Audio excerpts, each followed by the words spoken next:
దేవుని పరిశుద్ధ నామమునకు సమస్తమైన మహిమా ఘనత ప్రభావాలు యేసయ్యకు మాత్రమే కలుగునుగాక. మనందరం కూడా ఈ విధంగా సజీవులుగా ఉండి ఆ గొప్ప దేవుని నామమును స్తుతించడానికి, ఆరాధించడానికి దేవుడు చూపిన ఆయన మహా గొప్ప కృపను బట్టి దేవునికి మహిమ కలుగునుగాక. కొద్ది నిమిషాలు దేవుని మాటలు మనం నేర్చుకుందాం. అయితే యోహాను సువార్తలో నుండే యేసు ప్రభు చేసినటువంటి మరొక 7 సూచక క్రియలు, ఆయన యోహాను సువార్తలో 7 సూచక్రియలు చేశాడు ఆయన.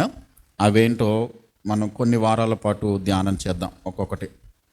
నిజానికి యేసుక్రీస్తు ప్రభు కేవలం 7 సూచక్రియలు మాత్రమే చేయలేదు, చాలా చేశాడు ఆయన. యోహాను సువార్త 20వ అధ్యాయము 30-31 వచనాన్ని ఒకసారి చదువుకుందాం.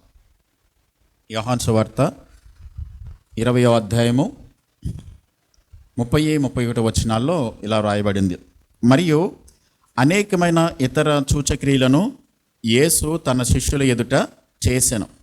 అవి ఈ గ్రంథమందు వ్రాయబడి ఉండలేదు, కానీ యేసు దేవుని కుమారుడైన క్రీస్తు అని మీరు నమ్మునట్లును, నమ్మి ఆయన నామమందు జీవం పొందినట్లును అవి వ్రాయబడెను. 5వ వచనం, యేసు చేసిన కార్యములు ఇంకను అనేకములు కలవు, వాటిలో ప్రతిదానిని వివరించి వ్రాసినడలా అట్లు వ్రాయబడిన గ్రంథములకు భూలోకమైనను చాలదని నాకు తోచుచున్నది. యోహాను సువార్తలో కేవలం 7 అద్భుతాలు మాత్రమే కాదు ఆయన చేసింది, చాలా అద్భుతాలు, చాలా సూచక్రియలు ఆయన చేశాడు. కానీ ఆ చేసినటువంటి అద్భుతాలన్నీ వ్రాసుకుంటూ వెళ్తే భూలోకం కూడా సరిపోదు. కానీ యేసు దేవుని కుమారుడైన క్రీస్తు అని మనం నమ్మినట్లుగా, నమ్మి ఆయన నామమందు జీవం పొందడానికి అవి పరిశుద్ధాత్మదేవుడు యోహాను ద్వారా రాయించాడు. 7 మాత్రమే ఎందుకు రాయాలి? ఆయన 10 రాయొచ్చు కదా, లేకుంటే 12 రాయొచ్చు కదా, లేకుంటే ఇంకా రాయొచ్చు కదా. ఎందుకు రాశాడంటే 7 అనేది యూదులకు చాలా ప్రాముఖ్యత, సంపూర్ణతకు గుర్తు 7 అనేది. పర్ఫెక్షన్కి గుర్తుగా ఉంది కాబట్టి అందుకు 7 అనే సంఖ్యను వాళ్ళు ఎక్కువగా వాడతారు. అయితే యోహాను సువార్తలో మనం ఈరోజు ఒక సూచక్రియను మనము ధ్యానం చేయడానికి ప్రయత్నించేద్దాం. గతంలో మనం నేర్చుకున్నాం, కానీ 7 ధ్యానం చేయడానికి మనం ప్రయత్నిస్తున్నాం కాబట్టి ఒక్కొక్కటి చూద్దాం. యోహాను సువార్త 2వ అధ్యాయము మొదటి 11 వచనాలు చదువుకుని వాక్య భాగాన్ని ధ్యానం చేద్దాం. యోహాను సువార్త 2వ అధ్యాయము మొదటి 11 వచనాలు. 3వ దినమున గలిలయలోని కానాను ఊరిలో ఒక వివాహం జరిగెను. యేసు తల్లి అక్కడ ఉండెను. యేసు ఆయన శిష్యులను ఆ వివాహమునకు పిలువబడిరి. ద్రాక్షరసం అయిపోయినప్పుడు యేసు తల్లి వారికి ద్రాక్షరసం లేదని ఆయనతో చెప్పగా, యేసు ఆమెతో, అమ్మా, నాతో నీకేమి పని? నా సమయం ఇంకను రాలేదనెను. ఆయన తల్లి పరిచారికలను చూచి, ఆయన మీతో చెప్పినది చేయడనెను. యూదుల శుద్ధీకరణాచార ప్రకారము 2-3 తూములు పట్టు 6 రాతి బాణలు అక్కడ ఉంచబడి ఉండెను.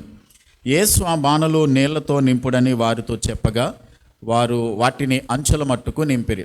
అప్పుడు ఆయన వారితో, మీరిప్పుడు ముంచి విందు ప్రధాని యొద్దకు తీసుకుని పొండని చెప్పగా, వారు తీసుకుని పోయిరి.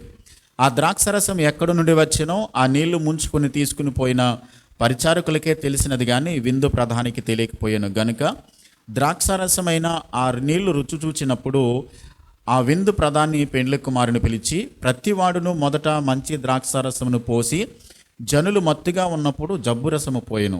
నీవైతే ఇది వరకును మంచి ద్రాక్షారసము ఉంచుకొని ఉన్నావని అతనితో చెప్పెను.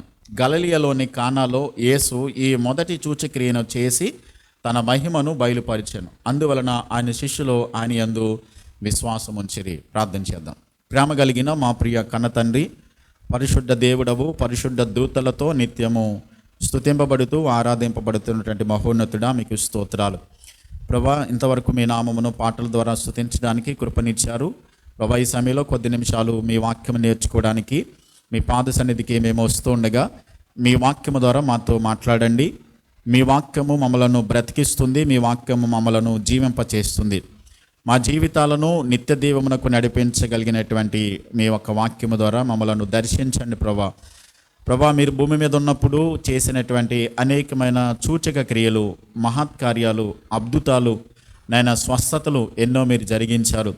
నాయన యోహాను భక్తుడు వ్రాసినటువంటి మరికొన్ని 7 సూచక క్రియలు నాయన తన గ్రంథంలో తండ్రి పొందుపరిచినటువంటి వాక్య భాగాన్ని మేము ధ్యానించబోతున్నాం కొన్ని వారాల పాటు.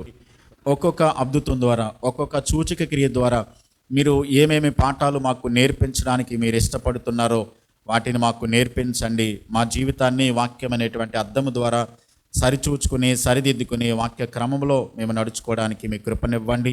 దయ చూపించి మేలు చేసి మీ నామానికి మహిమ తెచ్చుకుని సహాయం చేయమని, ఈ సమయాన్ని మీరు మాకు మేలుకరంగా చేసి మీరు కృప చూపించమని యేసయ్య నామములో ప్రార్థించి వేడుచున్నాను మా పరమ తండ్రి, ఆమేన్. చదవబడినటువంటి వాక్య భాగము మనము నేర్చుకున్నాము. సర్వసాధారణంగా ఇది పెళ్ళిళ్ళు జరిగేటప్పుడు, వివాహాలు జరిగేటప్పుడు చదువుతూ ఉంటారు. అయితే ఇది యేసు చేసినటువంటి అద్భుతాల్లో ఒక అద్భుతం కాబట్టి మనం ధ్యానం చేద్దాం. 3వ దినమున అని రాయబడింది. 3వ దినం అంటే ఎక్కడి నుంచి ప్రారంభించారు వీళ్ళు?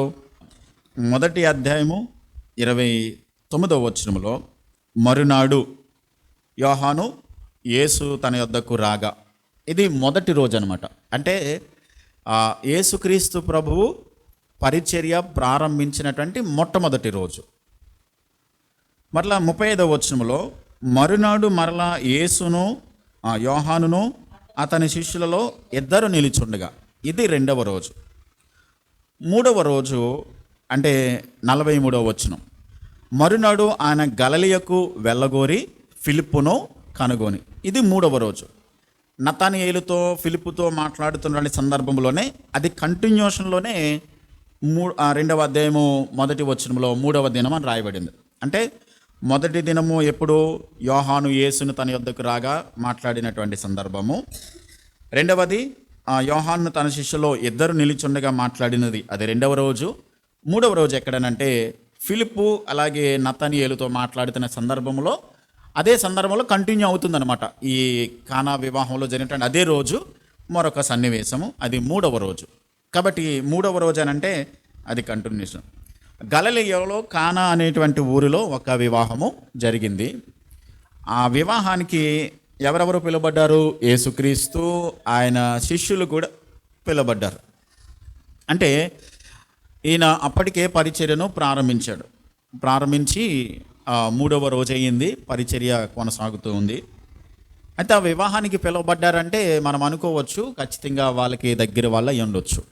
యేసు ప్రభువుని పిలిచారంటే ఆయనతో పాటుగా ఆయన తల్లి అయిన మరియ కూడా వచ్చింది కాబట్టి వాళ్ళకి చుట్టాలు అయి ఉండొచ్చు. కాబట్టి యూదుల ఆచరణ ప్రకారం వాళ్ళు వివాహానికి వెళ్ళారు. వివాహానికి వెళ్ళడంలో ఆయన పిలిచినప్పుడు ఖచ్చితంగా వెళ్ళడానికి గల ప్రాముఖ్యమైనటువంటి ఉద్దేశం ఏంటనంటే, అసలు ఈ కుటుంబ వ్యవస్థను, వివాహ వ్యవస్థను ప్రారంభించింది ఎక్కడ ప్రారంభించాడు దేవుడు? ఏదైనా తోటలో ప్రారంభించాడు తండ్రిని దేవుడు.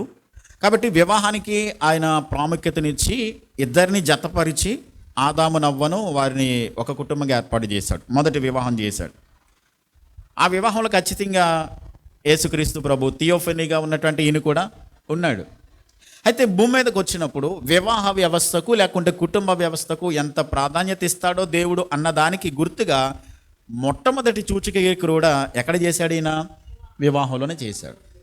మొట్టమొదటి వివాహము తండ్రిని దేవుడు ఏదైనా తోటలో ప్రారంభిస్తే, యేసుక్రీస్తు ప్రభు భూమి మీదకి వచ్చినప్పుడు వివాహానికి ఆయన హాజరు కావడంలో, అక్కడే మొట్టమొదటి అద్భుతాన్ని చేయడంలో కారణం ఏంటంటే ఆయన కుటుంబానికి లేక వివాహ వ్యవస్థకు ఎంత ప్రాధాన్యత ఇస్తాడన్నది మనకి ఇక్కడ అర్థమవుతోంది. ద్రాక్షారసం అయిపోయినప్పుడు యేసు తల్లి వారికి ద్రాక్షారసం లేదని ఆయనతో చెప్పగా, మనము 3వ వచనంలో ద్రాక్షారసం అయిపోయింది. అక్కడ ద్రాక్షారసం అయిపోతే సర్వసాధారణంగా పెళ్ళి జరుగుతూ ఉన్నప్పుడు బంధువులందరూ వచ్చి భోజనాలు చేస్తూ ఉన్నప్పుడు మధ్యలో భోజనం అయిపోతే ఎంత అవమానంగా ఉంటుందో, యూదులకు ఖచ్చితంగా వాళ్ళు ఈ ద్రాక్షారసం అంటే ఇది మత్తును కలిగించేటువంటి ద్రాక్షారసం కాదు. వాళ్ళు ఫ్రెష్ అదండి గ్రేప్స్ నుంచి తీసుకొచ్చి దానిని ఈ ద్రాక్షాల తొట్టు ఉంటుంది, దానిలో వాళ్ళు తొక్కించి స్వచ్ఛమైన ద్రాక్షారసం తీసి కొంచెం అంటే ఎక్కువ తాగితే అది ఎలాగో మత్తుని కలిగిస్తుంది. కాబట్టి అక్కడ మధ్యలో అయిపోయినప్పుడు ఏం చేయాలో అర్థం కాలేదు. కాబట్టి యేసుక్రీస్తు తల్లి అయినటువంటి ఆమె మరియా యేసుప్రభు దగ్గరికి వచ్చి ద్రాక్షరసం అయిపోయిందని చెప్పని ఆయనతో చెప్తా ఉంది. ఇక్కడ మనం ఆలోచన చేద్దాం ఒకసారి. ఎందుకు ఆమె తల్లి ఆయన దగ్గరికి వచ్చి ద్రాక్షారసం అయిపోయిందని చెప్తా ఉంది? ఒకటి ఆలోచించాలి. ఇంతకుముందు ఒకవేళ ఏమైనా అద్భుతాలు చేసుంటే ఇప్పుడు కూడా చేస్తాడు అని అనుకోవచ్చు, కానీ చేసింది ఇది మొట్టమొదటిది. అంతవరకు ఏమీ చేయలేదు. పోనీ బాల్యం నుంచి ఏమైనా అద్భుతాలు సూచక్రియలు చేశాడంటే అంతవరకు కూడా పరిచర్యకు రాలేదైనా. 30 సంవత్సరాలు వచ్చినటువంటి మొదట్లోనే పూర్తయిన తర్వాత ఆయన పరిచర్యను ప్రారంభించాడు. ఎందుకు ఆమె ఇలా ఆలోచించింది? ఎలాగా ఆయన దగ్గరికి వచ్చి చెప్తా ఉంది? ఆయన దేవుడని నమ్మింది. ఓకే. అయితే ఒకసారి యేసు ప్రభు యొక్క జీవితాన్ని గురించి గనక మనము ఆలోచన చేస్తే, పరిశుద్ధాత్మ శక్తి ద్వారా ఆమె ఏం చేసింది? గర్భం దాల్చింది. తర్వాత ఆ విషయాన్ని ఎవరు వచ్చి చెప్పారు? గబ్రియేలు దేవదూత వచ్చి చెప్పారు. చెప్పిన తర్వాత యోసేపు కూడా గబ్రియేలు దేవదూతే కనబడ్డారు. ఆ మాటలు వాళ్ళు గుర్తుపెట్టుకున్నారు ఖచ్చితంగా. మొట్టమొదటిది. రెండవది ఏంటంటే, 40వ రోజున యూదుల ఆచార ప్రకారము వాళ్ళు మందిరానికి తీసుకుని వెళ్ళాలి, సున్నతి చేయించాలి చిన్న బిడ్డకు. చేయించేటప్పుడు వాళ్ళు పేదరికంలో ఉన్నారు. నిజానికి గొర్రెపిల్లని తీసుకెళ్ళాలి. గొర్రెపిల్లని కొనాలంటే చాలా డబ్బులు కావాలి. ఈ యవనస్తులు యోసేపు మరియలు వాళ్ళకి స్థలం కూడా లేదు కాబట్టి పొత్తుగుడ్డలు తాని చుట్టారు. సరైన స్థలం లేదు కాబట్టి డబ్బులు లేవు వాళ్ళ దగ్గర. 2 గువ్వలు తీసుకుని వెళ్ళారు. ధర్మశాస్త్ర ప్రకారం ఖచ్చితంగా ఆ సున్నతి చేయించేటప్పుడు కానుక సమర్పించాలి. దానికి 2 గువ్వలు తీసుకెళ్లారు. అక్కడ సుమియోను అనేటువంటి ఒక దేవుని భక్తుడు ఏం చేశాడంటే, ఆ యేసు ప్రభును చేతుల్లోకి తీసుకుని ఒక ప్రవచనాన్ని చెప్పాడు. అన్యజనులకు లేకుంటే లోకానికి వెలుగుగా ఈయన ఉంటాడు అని చెప్పని ఆయన పలికాడు. లూకాసు వార్త 2వ అధ్యాయం ఒకసారి చదువుదాం మాటలు. లూకాసు వార్త 2వ అధ్యాయంలో సుమియోను పలికినటువంటి మాటలు ఉంటాయి యేసు ప్రభు గురించి. ఆయన ఏం పలికాడో ఒక్కసారి చదువుదాం. 25వ వచనం నుండి. యెరూషలేమునందు సుమియోను ఒక మనుషుడు ఉండెను. అతడు నీతిమంతుడును భక్తిపరుడునయ్యుండి, 2వ అధ్యాయం 25వ వచనం. ఇశ్రాయేలు యొక్క ఆదరణ కొరకు కనిపెట్టేవాడు. పరిశుద్ధాత్మ అతని మీద ఉండెను. అతడు ప్రభు యొక్క క్రీస్తును చూడక మునుపు మరణము పొందడని అతనికి పరిశుద్ధాత్మ చేత బయలుపరచబడి ఉండెను. ఆత్మవశుడే అతడు దేవాలయంలోనికి వచ్చెను. అంతటా ధర్మశాస్త్ర పద్ధతి చొప్పున ఆయన విషయమే జరిగించుటకు తల్లిదండ్రులు శిశువైన యేసును దేవాలయంలోనికి తీసుకుని వచ్చినప్పుడు అతడు తన చేతులలో ఆయనను ఎత్తుకుని దేవుని స్తుతించుచు ఇట్లనెను, నాదా, ఇప్పుడు నీ మాట చొప్పున సమాధానముతో నీ దాసుని పోనిచ్చుచున్నావు. అన్యజనులకు నిన్ను బయలుపరచుటకు వెలుగుగాను, నీ ప్రజలైన ఇశ్రాయేలులకు మహిమగాను, నీ ప్రజల ఎదుట నీవు సకల ప్రజల ఎదుట సిద్ధపరిచిన నీ రక్షణ నేను కన్నులారా చూచితిని అని యోసేపును గురించి, యేసేపును ఆయన తల్లి ఆయనను గురించి చెప్పబడిన మాటలు విని వాళ్ళు ఆశ్చర్యపోయారు. ఆశ్చర్యపోయిన తర్వాత మరియా ఏం చేసిందనంటే, ఆయన చెప్పినటువంటి మాటలను గురించి ఆమె ఏం చేసిందంటే 51వ వచనంలో, అంతటా ఆయన వారితో కూడా బయలుదేరి నజరేతునకు వచ్చి వారికి లోబడి ఉండెను. ఆయన తల్లి ఈ సంగతులన్నీ తన హృదయములో ఏం చేసింది? భద్రం చేసుకుంది. అంటే సుమియోను ఏ మాటలైతే యేసు ప్రభు గురించి ప్రవచించాడో ఆ ప్రవచన వాక్యాలన్నీ కూడా ఆమె మనసులో పెట్టుకుంది. మరొక విషయం ఏంటంటే, యేసు ప్రభు పరిచర్య ప్రారంభించకముందు, అంటే యేసు ప్రభు జీవితంలో మరియ యొక్క ప్రాధాన్యత అంటే, ఇక్కడ ద్రాక్షారసం అయిపోయింది, నీవు అద్భుతం చేయమని ఆయనను అడగడంలో ఏ విషయాలు ఆమెను ఎంకరేజ్ చేసినాయో చూస్తూ ఉన్నాం. గబ్రియేలు దేవదూత మాట్లాడడం, ఆత్మ ద్వారా గర్భం ధరించడం, సుమియోను ఇక్కడ ప్రవచించడం. అంతేకాదు ఈయన 12వ ఏట యెరూషలేము దేవాలయానికి వెళ్ళారు వీళ్ళు అందరూ కూడా కలిసి. అక్కడ వీళ్ళు ఆ పండగలో పాలు పొందారు. ఆ జనంలో వచ్చేసారు తల్లిదండ్రులు, యోసేపు మరియలు కూడా. కానీ యేసు ప్రభు మాత్రం బాలుడిగా ఉన్నాడు, రాలేదు. వచ్చేసాడేమో జనంలో అనుకున్నారు వాళ్ళు, కానీ రాలేదని చెప్పని మరలా తిరిగి ఒక రోజు ప్రయాణం అంత దూరం వచ్చేసారు. మరలా తిరిగి ఎక్కడికి వెళ్ళారు? వెనక్కి వెళ్ళేసరికి ఆయన యూదులతో, శాస్త్రులతో, పరిశీలితో, ప్రధాన యాజకులతో కూర్చుని ఆయన ఏం చేస్తున్నాడు? దేవుని లేఖనాల గురించి ఆయన పరిశీలిస్తూ ఉన్నాడు, మాట్లాడుతూ ఉన్నాడు. అరే నిన్ను వెతుక్కుంటున్నాం కదా అని చెప్పానంటే ఆయన అన్న మాట ఏంటంటే, నేను నా తండ్రి పనుల మీద ఉండాలి కదా అని చెప్పాను అన్నాడు. ఆ మాటలు కూడా ఆమె గుర్తుపెట్టుకుంది. సరే 30వ ఏట వచ్చిన తర్వాత యోర్దాను నదికి వెళ్ళి ఇప్పుడు బాప్తిజం తీసుకున్నాడు. ఇప్పుడు తల్లిదండ్రుల ఆధీనంలోనే పెరుగుతున్నాడు యేసు ప్రభు 30వ ఏట వరకు కూడా. కాబట్టి బాప్తిజం తీసుకునేటప్పుడు ఖచ్చితంగా తల్లిదండ్రులకు తెలిసే ఉంటుంది. కాబట్టి 30వ ఏట పరిచర్యకు వచ్చేసరికి యోసేపు చనిపోయి ఉండొచ్చు. యోసేపు ప్రస్తావన లేదు యేసు ప్రభు పరిచర్యకు వచ్చేసరికి. అంతకుముందే మేబీ ఒకవేళ 18 వయసులో మేబీ ఎప్పుడు చనిపోయాడో తెలీదు. 12వ ఏట దాటిన తర్వాత యేసు ప్రభుకు 12 సంవత్సరాలు దాటిన తర్వాత యోసేపు ప్రస్తావన ఎక్కడ మనకు కనిపించదు. కాబట్టి ఈ మధ్యలో నేను చనిపోయి ఉంటాడు. కాబట్టి కుటుంబం యొక్క బాధ్యత అంతా కూడా ఎవరి మీద పడింది? ఇప్పుడు యేసుక్రీస్తు మీద. ఇంటికి పెద్ద ఆయన కాబట్టి ఆయన చూసుకుంటా ఉన్నాడు, వడ్రంగి పని ఆయన చేస్తూ ఉన్నాడు.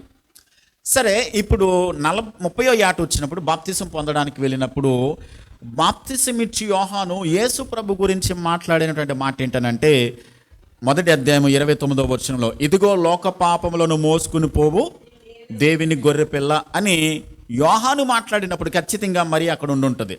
బాప్తిసం తీసుకోవడానికి ఈయన వెళ్ళాడు కదా, ఖచ్చితంగా ఆయన అక్కడ విని ఉంటుంది. కాబట్టి ఈ మాటలు విని ఉంటుంది. ఆ తర్వాత ఆయన 40 దినాలు ఉపవాసం ఉన్నాడు. ఉపవాసం ఉన్నప్పుడు కుటుంబానికి తెలుస్తుంది. సాతాను చేత శోధింపబడ్డాడన్న విషయం కూడా వాళ్ళ కుటుంబానికి తెలిసి ఉంటుంది. అక్కడ సాతానును జయించినటువంటి విధానం కూడా ఈ కుటుంబానికి మరియకు తెలిసి ఉంటుంది. ఆ తర్వాత ఆయన 12 మంది శిష్యులను ఎన్నుకున్న పద్ధతి కదా. ఒక్కసారి వెళ్ళి ఆయన ఆ రాత్రి సంపూర్ణ రాత్రి ప్రార్థన చేసి మరుసటి రోజున ఏం చేశాడు? 12 మంది శిష్యులను ఆయన ఎన్నుకున్నాడు. మీకు గమనించండి, ఆయన పరిచర్యలో భాగంగా ఇవన్నీ జరుగుతున్నప్పుడు ఆమె ఏం గమనించి ఉంటుందంటే, ఈయన ఖచ్చితంగా దేవుడు నా కడుపున పుట్టాడే కానీ ఈయన మాత్రం దైవ కుమారుడు, దేవుని కుమారుడు. కాబట్టి ఆయన పని మీద ఉండాలి. కాబట్టి ఈయన ఖచ్చితంగా అద్భుతాలు చేయగలడు. ఇక్కడ కలిగినటువంటి లోటు ఏదైతే ఉందో అది తీర్చగలడు అనేటువంటి ఆలోచనతో ఆయన తల్లి ఆయన దగ్గరికి వచ్చి అంటుంది, ఇక్కడ ద్రాక్షారసం అయిపోయింది అని చెప్పినప్పుడు ఆయన అన్న మాట ఏంటనంటే, అమ్మ నా సమయం ఇంకా రాలేదు అని. ఇక్కడ నా సమయం ఇంకా రాలేదు అని ఆయన చెప్పడంలో మరొక ఉద్దేశం ఏంటనంటే, ఇక్కడ నేను ఇంతవరకు కూడా అంటే 30 సంవత్సరాల వరకు కూడా నేను నీ ఆధ్వర్యంలో పెరిగాను, నీ ఆధీనంలో పెరిగాను, నీవు చెప్పినట్టుగా నేను నడుచుకున్నాను. కానీ ఇంకా నేను పరిచర్యకు వచ్చిన తర్వాత అంటే బాప్తిసం పొందిన తర్వాత పావురాకారం వల్లే పరిశుద్ధాత్మ దేవుడు ఆయన మీదకి రావడం, పరలోకం నుంచి తండ్రిని దేవుడు ఈయన నా ప్రియకుమారుడు ఈయన యందు నేను ఆనందించుచున్నానని తండ్రిని దేవుడు శబ్దం పలకడం, ఇవన్నీ విన్నప్పుడు ఏమై అర్థమైందనంటే, ఇక నేను ఆయన పనుల మీద ఉండాలి. తండ్రి నాకు బాధ్యత అప్పగించాడు కాబట్టి ఇంకా నా పని మీరు చెప్పినట్లుగా కాదు, ఆయన చెప్పినట్లుగా నేను నా తండ్రి చిత్తాన్ని చేయాలి. కాబట్టి నా సమయం ఇంకా రాలేదు అని చెప్తా ఉన్నారు. కాబట్టి ఆయన సమయానుకూలంగా పని చేస్తాడు. అంతేకాదు, ఎక్కడైతే లోటు ఉందో, ఎక్కడైతే అవసరత ఉందో అక్కడ ఖచ్చితంగా అవసరతను ప్రభువు ఏం చేస్తాడంటే తీరుస్తాడు. ఆయన దగ్గరికి వచ్చి ఇక్కడ అడుగుతుంది అంటే ఒక రకంగా ఏంటి, ప్రార్థన చేస్తుందా అనుకోవచ్చు మనం. ఆయనను అడిగింది, ఆయన కుమారుడైనప్పటికీ కూడా ఎలా భావించి ఆయన ఒక దేవుడు, ఆయన దేవుని కుమారుడు అన్న ఆలోచనతో ఆయన దగ్గర అడుగుతుంది. ఇక్కడ మనం ఒక్కసారి ఒక క్లారిఫికేషన్ ఇవ్వాలి. ఈ వచనాన్ని ఆధారం చేసుకుని రోమన్ క్యాథలిక్ వాళ్ళు ఏం చెప్తారంటే, యేసు ప్రభు దగ్గరికి వెళ్ళి మరియమ్మ రిక్వెస్ట్ చేసింది కాబట్టి అందుకని ఆయన అద్భుతాన్ని చేశాడు అని చెప్పి ఏమంటారంటే, మరియమ్మ చాలా ప్రాముఖ్యమైంది కాబట్టి యేసయ్య అద్భుతం చేయాలంటే మరియమ్మను మనం ప్రార్థన చేస్తే అప్పుడు ఆలకించి ఆయన మన కార్యాలు చేస్తాడని చెప్పని రోమన్ క్యాథలిక్ వాళ్ళు, సాములూరు మతం అంటారు కదా, వాళ్ళు ఏం చెప్తారంటే మరియమ్మకి ఎక్కువ ప్రాధాన్యత ఇస్తారు ఈ వచనాన్ని ఆధారం చేసుకుని. ఎందుకనంటే ఆయనకి ఫేవరిజం అవసరం లేదు. అంటే ఆమె తల్లి కాబట్టి ఒకవేళ ఆమె చెప్పిన మాటను బట్టి చేయడానికి ఒకవేళ అంగీకరించవచ్చు. కానీ నిజానికి అడిగారు కాదని, అంటే భౌతిక సంబంధంగా మాత్రమే ఆమె తల్లి. కానీ నిజానికి ఈయన వచ్చింది దేనికోసం? తండ్రి అయిన దేవుడు తనకి ఏదైతే బాధ్యత అప్పగించాడో ఆ పనిని నెరవేర్చడానికి ఆయన వచ్చాడు. కాబట్టి ఇప్పుడు భూమి మీద జరుగుతున్నటువంటి పనులు, భూమి మీద చేయాల్సినటువంటి సూచక్రియలు ఇవన్నీ కూడా ఎవరి సహాయంతో చేయాలి? తండ్రి అయిన దేవుని సహాయంతోనే చేయాలి కదా. ఇప్పుడు మనుషులు అడిగారని లేకుంటే తల్లి అడిగిందని చెప్పని ఆమె అడిగిన దాన్ని బట్టి చేయడం కాదు. నిజానికి తండ్రి తనకు నిర్ణయించాడు ఎక్కడ ఏ కార్యం చేయాలో, ఎప్పుడు ఏ అద్భుతం చేయాలో, ఎక్కడ ఏ సువార్త వాక్యాన్ని ప్రకటించాలో అన్నదంతా కూడా యేసు ప్రభు యొక్క జీవితం డిజైన్ చేసి పంపించాడు తండ్రిని దేవుడు. అంతా కూడా ఏ రోజు ఏం చేయాలి, ఎక్కడికి వెళ్ళాలి, ఏం మాట్లాడాలి, ఏ అద్భుతం చేయాలి అన్నది తండ్రిని దేవుడు డిజైన్ చేసి పంపించాడు. కాబట్టి ఆ ప్రకారమే యేసుక్రీస్తు ప్రభు సంపూర్ణంగా తండ్రి చిత్తాన్ని చేశాడు. కాబట్టి రోమన్ క్యాథలిక్లు అనుకున్నట్టుగా ఇదంతా కూడా సరైన విధానం కానే కాదు. వాళ్ళు మరియమ్మను దేవునిగా చేసేసి యేసుప్రభు ఉండాల్సినటువంటి స్థానాన్ని ఆమెకు ఆపాదించారు. అది సరైన పద్ధతి కానే కాదు. ఈయనేమంటాడంటే, అమ్మ నాతో నీకేమి పని, నా సమయం ఇంకా రాలేదు. దాన్ని బట్టి మనం ఏం అర్థం చేసుకుంటామంటే, ఆయనకంటూ ఒక సమయం ఉంది, ఆయనకంటూ ఒక నిర్దిష్టమైనటువంటి సమయాన్ని ఆయన కేటాయించుకున్నాడు. మనము అడిగిన వెంటనే కొన్ని సందర్భాల్లో దేవుడు కార్యాలు చేయడు, చేస్తాడు. కొన్నిసార్లు వెంటనే చేస్తాడు, కొన్నిసార్లు వెంటనే చెయ్యడు. ఎందుకు చేయడానంటే అది మన మంచికి కాదు, లేకుంటే అది మనకి అవసరం లేదు. ముఖ్యంగా మనం ఎప్పుడు నేర్చుకుంటాం, అవసరత, అత్యవసరత, అనవసరం. అనవసరమైనవి, అవసరమైనవి, అత్యవసరమైనవి. మన సర్వసాధారణంగా మనం అడగవలసినవి ఏవి? అవసరమైనవి, అత్యవసరమైనవి అడగాలి. మనం అడగకూడనిది ఏంటి? అనవసరమైన. అనవసరమైనవి అడిగితే దేవుడు ఇస్తాడా? ఇవ్వడు. కాబట్టి ఇక్కడ వాళ్ళు అడిగారు ఈ అద్భుతం చేయమని. అడిగినప్పుడు నా టైం ఇంకా రాలేదన్నాడు, సమయం ఇంకా రాలేదన్నాడు. కానీ ఆయన తల్లి పరిచారికలను చూసి ఆమె ఏం చెప్పిందనంటే, ఆయన మీతో చెప్పింది చెయ్యండి. ఆమెకు తెలుసు ఖచ్చితంగా ఆయన చేస్తాడని. ఆమెకు తెలుసు, ఆమెకు అర్థమైంది ఖచ్చితంగా ఈయన ఈ లోటును ఆయన తీర్చగలడు అనేటువంటి విషయం ఆమెకు అర్థమైంది. కాబట్టి ఆయన చెప్పింది మీరు చెయ్యండి అని చెప్పింది. అంటే దాని అర్థం ఏంటంటే, విధేయత చూపించండి, ఆయన చెప్పిన మాటకు మీరు లోబడండి. ఆయన ఏం చెప్తాడో అది మీరు చేస్తే ఇక్కడ ఈ వివాహంలో వచ్చినటువంటి లోటు ఏదైతే ఉందో అదేమవుతుంది? తీర్చబడుతుంది అని తన పరిచారకులతో, అక్కడ ఉన్న పరిచారకులను చూసి ఆమె చెప్పింది. అయితే యూదులకు ఆచార ప్రకారము వాళ్ళకి ఆచారం ఏంటంటే, శుద్ధీకరణ చాలా ప్రాముఖ్యం వాళ్ళకి, యూదులకు. ఎలాగంటే ఒకవేళ వాళ్ళు బజార్కి వెళ్ళారనుకోండి, బజార్కి వెళ్ళిన తర్వాత వెంటనే వాళ్ళు సంచి పట్టుకుని లోపలికి వెళ్ళిపోరు. సంచి అక్కడ పెట్టి ఆ కూరగాయలన్నీ కూడా కింద బోర్లించి కిందకి తీసేసి వాటన్నిటి మీద నీళ్లు చల్లి వీళ్ళు పైనుంటి తలకి స్నానం చేసి ఆ బట్టలు అక్కడ విడిచిపెట్టి మొత్తం లోపలికి వెళ్తారు. ఎందుకని? మార్కెట్లోకి వెళ్ళారు కాబట్టి, చాలామంది మనుషులు వీళ్ళకి తగిలారు కాబట్టి, కూరగాయలన్నీ ముట్టుకున్నారు కాబట్టి, ఇవన్నీ అపవిత్రమైపోయినాయి. కాబట్టి నేను కనుక ఇలాగ అపవిత్రంగా లోపలికి వెళ్ళిపోతే నా ఇల్లు కూడా అపవిత్రం అయిపోతుందని చెప్పని వాళ్ళు బయట ఉండగానే శుద్ధి చేసుకోవడానికి పెద్ద పెద్ద రాతి బాణలు ఉండే వాళ్ళకి, శుద్ధీకరణ చేసుకోవడానికి. కాబట్టి ఆ రాతి బాణలు 6 ఉన్నాయి అక్కడ. ఆ రాతి బాణల నిండా మీరు నీళ్లు నింపండి అని ప్రభు చెప్పాడు. ఇక్కడ వాళ్ళు ఎప్పుడైతే నీళ్లు నింపండి అని ప్రభు వాళ్ళకి ఆజ్ఞాపించాడో వాళ్ళు వెంటనే ఏం చేశారు? విధేయత చూపించారు. ఎక్కడి వరకు నింపమన్నాడు ఈయన? అంచుల మట్టుకు. అంచుల మట్టుకు నింపబడం అంటే దాని అర్థం ఏంటంటే, ఒకటి మనం ఆలోచించవచ్చు.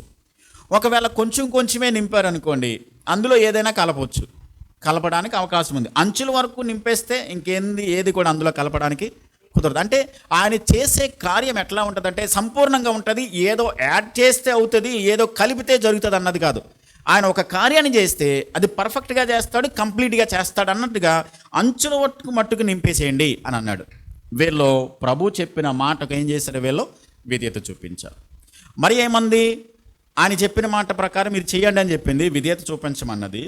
వాళ్ళు చెప్పిన మాట ప్రకారం యేసయ్య చెప్పినప్పుడు వెంటనే వెళ్ళి ఏం చేశారు? అంచుల మట్టుకు దానిని నింపేశారు, విధేయత చూపించారు. విధేయత వల్ల ఏం జరిగింది? అక్కడ అద్భుతం జరిగింది. కాబట్టి మనం ఏమి నేర్చుకుంటామంటే, దేవునికి మనము తగ్గించుకున్నప్పుడు, దేవునికి మనం చెప్పిన మాటకు ప్రకారం మనం చేసినప్పుడు, దేవుని మాట ప్రకారం మనం జీవించడానికి మనము అప్పగించుకున్నప్పుడు వారి జీవితాల్లో దేవుడు ఏం చేస్తాడు? కార్యాలు చేస్తాడు. విధేయత కలిగిన వారి జీవితాల్లో ఖచ్చితంగా దేవుడు వారిని హెచ్చిస్తాడు అన్న సత్యం మనకి ఇక్కడ అర్థమవుతూ ఉంది. సరే, అంచుల మట్టుకు వాటిని నింపారు. నింపిన తర్వాత అప్పుడు ఆయన ఏం చెప్పాడనంటే, మీరు ముంచుకుని ఎక్కడ తీసుకెళ్ళమన్నాడు? విందు ప్రధాన దగ్గరికి తీసుకుని వెళ్ళండి అని చెప్పాడు. వాళ్ళు తీసుకుని ఏం చేశారు? పట్టుకుని వెళ్ళిపోయారు. ఇక్కడ వాళ్ళలో మనం విశ్వాసం కూడా చూస్తాం. అంటే విశ్వాసం అంటే వాళ్ళు ముంచుకుని వెళ్ళమన్నారు, ముంచుకుని వెళ్ళిపోయారంటే మధ్యలోనే ఏం జరిగింది? అది అద్భుతం జరిగింది.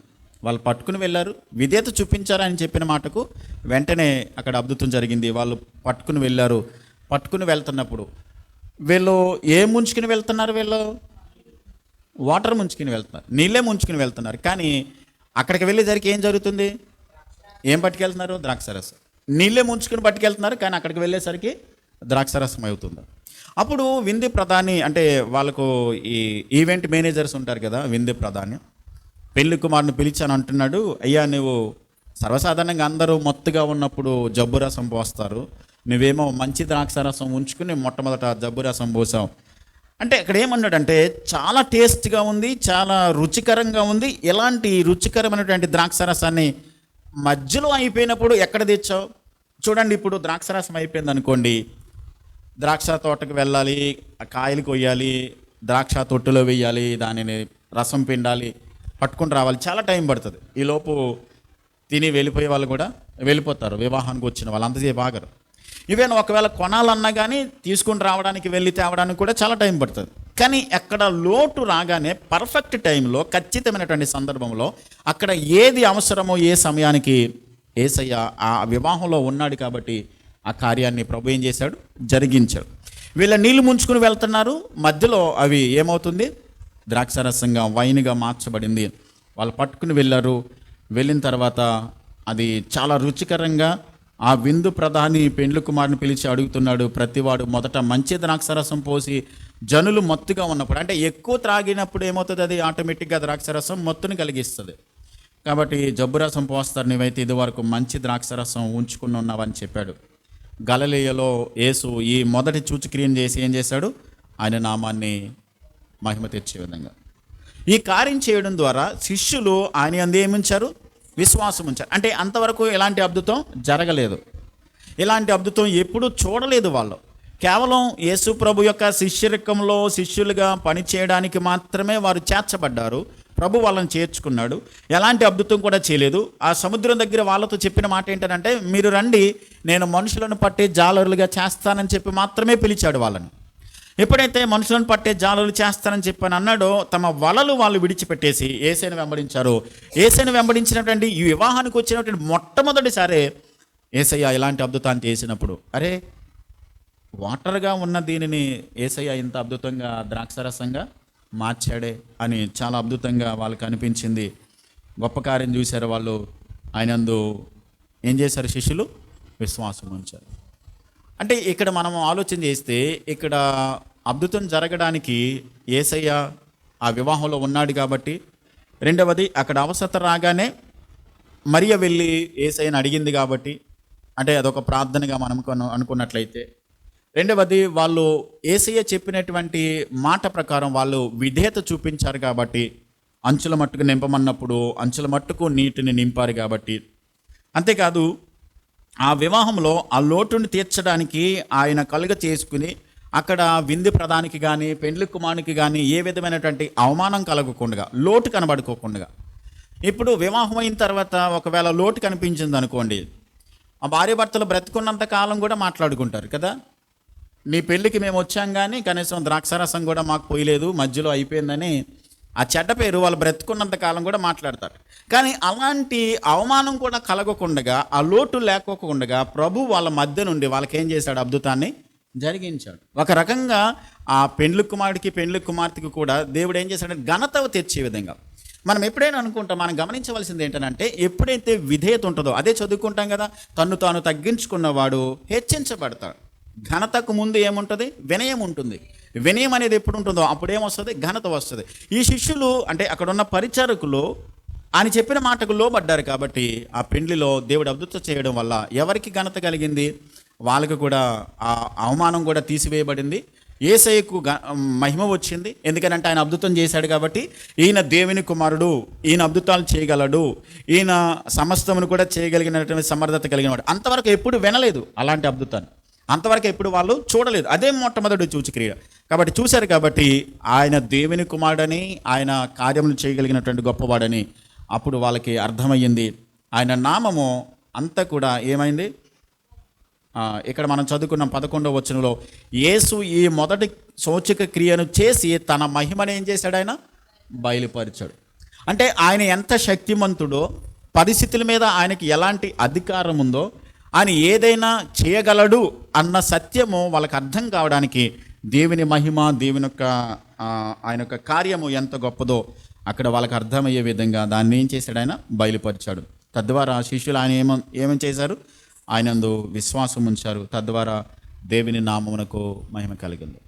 కాబట్టి మనం ఏమి నేర్చుకుంటామంటే, దీన్ని బట్టి మనకు అవసరతలు వచ్చినప్పుడు ప్రభు సన్నిధికి వెళ్ళి మనం ప్రభుని ఏం చేయాలి? ప్రార్థించాలి. ప్రార్థించినప్పుడు ఆయన సమయానుకూలంగా ఆయన నిర్దేశించినటువంటి సమయం ప్రకారము ఆయన ఏది ఇవ్వాలని దేవుడు ఉద్దేశించాడో దానిని తప్పకుండా దేవుడు ఆయన అనుకున్న సమయంలో దేవుడు మనకిస్తాడు. ఎప్పుడు ఆయన మాటకు మనం ఏం చేయాలి? లోబడాలి, ఆయనకు విధేయత చూపించాలి. ఆయన మాటకు మనము సంపూర్ణంగా ఒప్పుకొని మనము ఆయన చెప్పిన మార్గంలో మనం నడవడానికి తీర్మానించుకున్నప్పుడు దేవుడు చేయలేని కార్యం అంటూ ఏది ఉండదు. అది మొట్టమొదటిది. రెండవది ఏంటంటే ఆయనకు విధేయత చూపించడం మాత్రమే కాదు, కానీ దేవుని మీద మనము ఆనుకోవాలి. దేవుని మీద మనము ఆనుకొని సంపూర్ణంగా దేవుని మీదనే మనము ఆధారపడాలి. ఆమె అంటుంది, ఆయన చెప్పిన తర్వాత ఇంకా ఆయన చెప్పింది చేయండి, ఆయన మీద మనం ఆనుకుందాం. ఆయన చెప్పాడు కదా, ఆయన టైం ప్రకారం చేస్తానన్నాడు కదా, ఇంకా మన వల్ల ఏం కాదు కాబట్టి ఆయన చేస్తానన్నాడు కాబట్టి ఆయన మీద ఆనుకుందాం. ఆయన టైం ఇప్పుడు వస్తుంది, ఆయన ఖచ్చితంగా చేస్తాడు. కాబట్టి కంప్లీట్గా ఎవరి మీద ఆనుకోవాలి? మనం దేవుని మీదనే ఆనుకోవాలి, విధేయత చూపించాలి, ఆయన మార్గంలో మనం నడవాలి, ఆయనను ప్రార్థించాలి. తర్వాత దేవుని మీద మనం ఆనుకున్నప్పుడు ఆయన విశ్వాసం ఉంచితే దేవుడు తప్పకుండా ఏం చేస్తాడు? కార్యాలు చేస్తాడు. దేవుడు మన జీవితాల్లో కార్యాలు చేసేది ఎందుకు? దేవునికి మహిమ రావడానికి, దేవుని నామము హెచ్చింపబడడానికి. దేవుడి కార్యాలు చేసేటప్పుడు కొన్నిసార్లు మనము ఏమనుకుంటామంటే, ఈ మాటను ఖచ్చితంగా నేను చెప్పాలి. మనము ప్రార్థన చేస్తాము, ఉపవాసాలు ఉంటాము, దేవుని అడుగుతాం. మనము అడిగామని దేవుడి కార్యాలు చేస్తాడా, లేకుంటే దేవుడు అనుకున్నాడు కాబట్టి ఆయన కార్యాలు చేస్తాడా?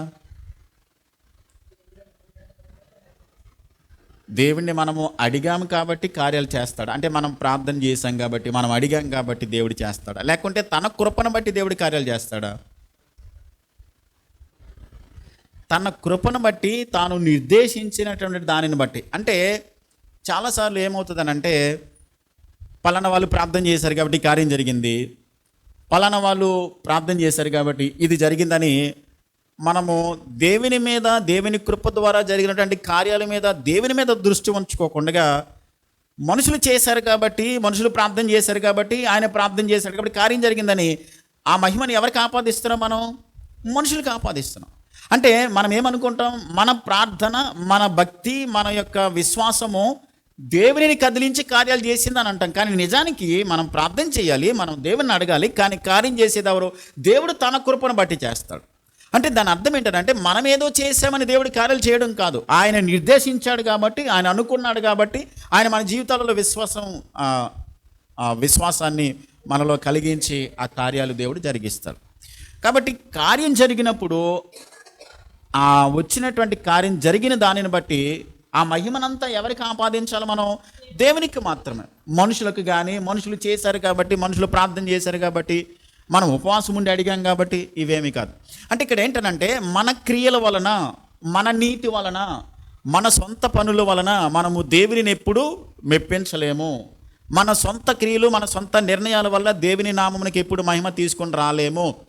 దేవుడే తన కృప ద్వారా అన్నిటినీ జరిగిస్తాడు. ఇప్పుడు ప్రభు ఏమన్నాడంటే, మనను రక్షించిన తర్వాత దేవుడు సత్క్రియలు చేయండి అని అన్నాడు. గమనించండి, మనం రక్షింపబడిన తర్వాత సత్క్రియలు చేయండి అని అన్నాడు. ఇప్పుడు సత్క్రియలు చేశాం కాబట్టి రక్షించబడ్డామా? రక్షింపబడ్డాం కాబట్టి మనం సత్క్రియలు చేయాలా? రక్షింపబడ్డాం కాబట్టి మనం ఖచ్చితంగా ఏం చేయాలి? సత్క్రియలు చేయాలి. అంటే మనం చేసిన మంచి పనులు, మనం చేసిన మంచి క్రియల వల్ల, లేకుంటే ఏదో నీతి క్రియల వల్ల మనం రక్షింపబడ్డామంటే ఇంకా దేవుడి పని ఏముంది? దేవుడి అవసరం ఏముంది? దేవుడు ఇంకా రక్షించడం ఏముంటుంది? ఆయన పని ఏమీ లేదు, ఇంకా ఆయన ప్రమేయం ఏమీ లేదు. కాబట్టి మన క్రియల వల్ల మనం రక్షింపబడాల. ఎందుకంటే మన క్రియలు నీతి క్రియలు కాదు. మన నీతి దేవుని నీతితో పోల్చితే అసలు నీతే కాదు. కాబట్టి దేవుడు తన కృపను బట్టి మాత్రమే మనకు కార్యాలు చేస్తాడు.